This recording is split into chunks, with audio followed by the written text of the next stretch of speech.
grab your double-double and pull up a chair, folks, because we need to talk about the elephant in the room. Or should I say, the absolute unit on the wing.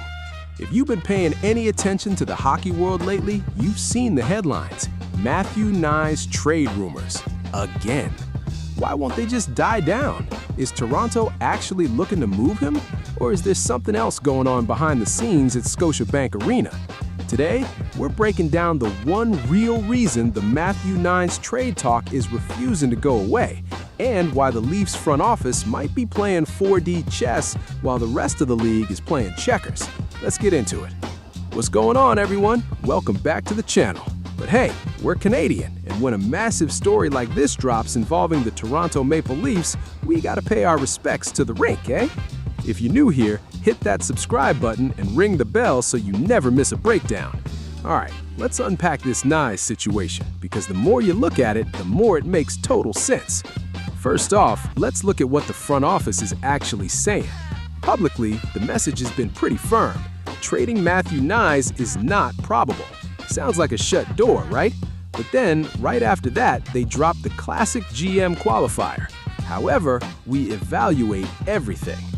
Oh, you evaluate everything, do you? That's hockey speak for the door isn't locked, it's just heavily guarded, and we're charging a premium for the key.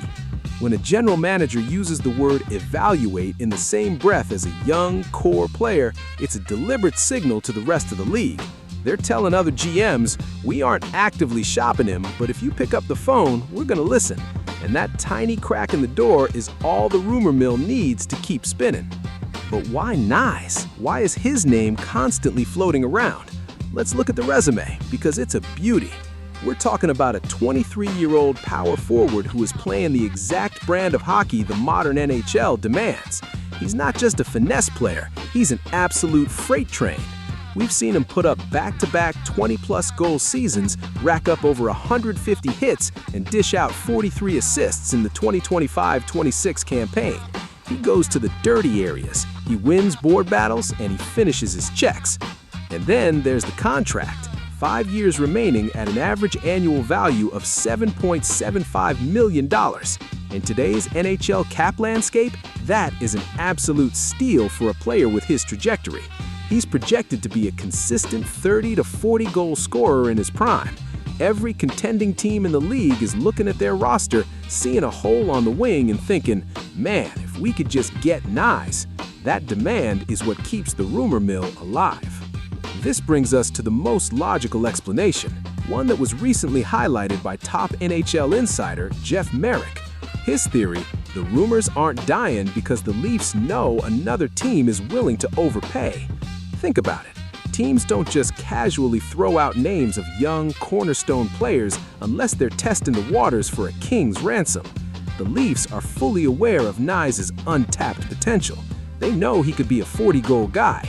So if a desperate team, maybe one that's one piece away from a cup run, comes knocking and offers a top-tier, puck-moving defenseman and a first-round pick, you better believe Toronto's gonna think about it. The rumor isn't a leak, it's a fishing expedition, and the bait is pretty darn tempting. So what's the actual endgame here? Let's be clear, the default position for Toronto is to keep Matthew Knies. He's a fan favorite, he's homegrown, and he fits the culture they're trying to build. But keeping the rumor alive is a brilliant low-risk strategy.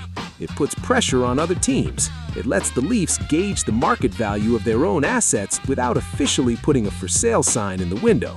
Plus, it gives them a built-in contingency plan. If the team hits a wall 40 games into the season and needs a massive shakeup, they already know exactly what the trade market looks like for Knies. They're keeping their options wide open. And honestly, it's smart hockey management.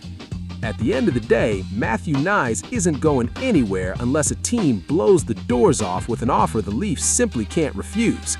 Until then, enjoy the show, because the rumor mill is going to keep churning, and that's just the nature of the beast in this hockey town.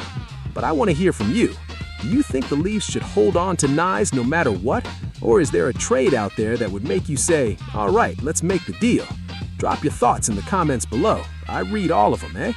If you enjoyed this breakdown, smash that like button, subscribe for more deep dive, and I'll catch you in the next one. Keep your stick on the ice, folks.